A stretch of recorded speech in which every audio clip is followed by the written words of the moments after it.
Chris, your reaction when you first heard that Chizik is out?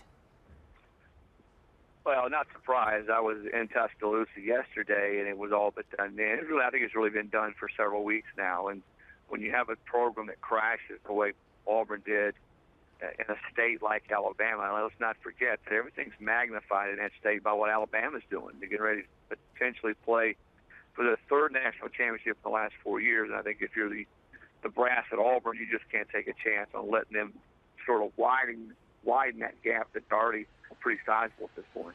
Chris, Chizik leaves with 33 wins at Auburn, a bulk of those coming with Cam Newton playing quarterback. What went wrong after Newton graduated or left the program? Well, I think when you look at the last few recruiting classes, there have been a lot of misses. A lot of guys that were rated very highly, 4- or 5-star prospects that didn't pan out. You know, in some cases they got in trouble. Some cases they just didn't develop as football players, didn't develop socially.